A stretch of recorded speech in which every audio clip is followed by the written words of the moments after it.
Hi, I'm Helena. Today we're going to be looking at stretching our back, and we're going to be looking at two sexual poses that we can use this for. One is re-entry and the other is an oral work that you can do with a man or woman, doesn't matter who your partner is. Okay, we're going to start with cat-cow. So we're going to be starting with our knees hip-width apart. I'm going to turn sideways so you can see my spine. Our legs are out the back straight, we're 90 degrees to the knees. My hands are 90 degrees straight down from my shoulders. We're starting here in neutral spine, which means the back is flat. From there we're going to start by tucking the hips under and pulling the belly in, pulling the chest up to the rib cage, pulling the chin into the chest. Then I'm going to release through the head. So my head releases up, which then makes my rib cage arch. Then I'm arching my hips up towards the sky. We're reversing it, the hips come under, the belly sucks in, the rib cage releases, and the chin to the chest. Releasing the head, releasing the chest, releasing the belly, arching up. We're going to breathe out as we contract, so tummy coming under, releasing the ribs and breathing out. Then breathing in as we come up. Then breathing out as the tummy pulls in, the hips pull in, the chin pulls in. And one more time releasing.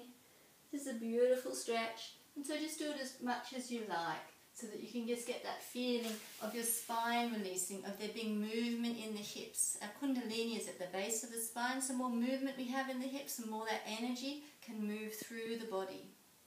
The next one we're going to do is a little more complicated. It's one I use with my partner. So if you want to work on how to work it with your partner, look into the Tantra section. But it's also a very good one just for stretching through the spine. So we're kind of going to call it the seal. We're going to dive down and come up and then come back. So what I do is I dive my chin down, roll my body across the floor, press through the hands and arching up. Then I reverse that, I pull back. So I'm sucking my tummy in, pulling my bottom back over my feet, lengthening out.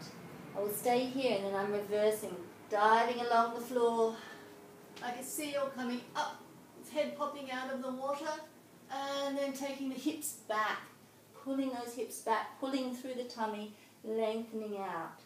The arms here do quite a lot of work, but we also need the chest, the back to stretch. So we're stretching up through the hip and back through.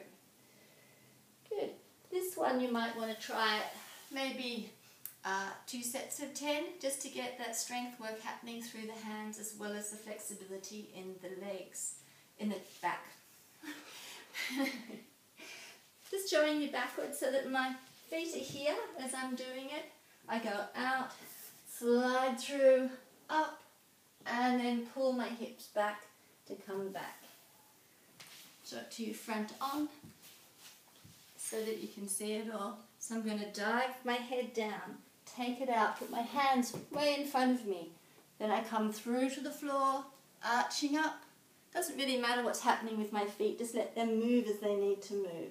And then I come back to this stretch here, to what's called child pose. So my knees are apart, they're a little bit wider than my hips, and my hands are wide as well.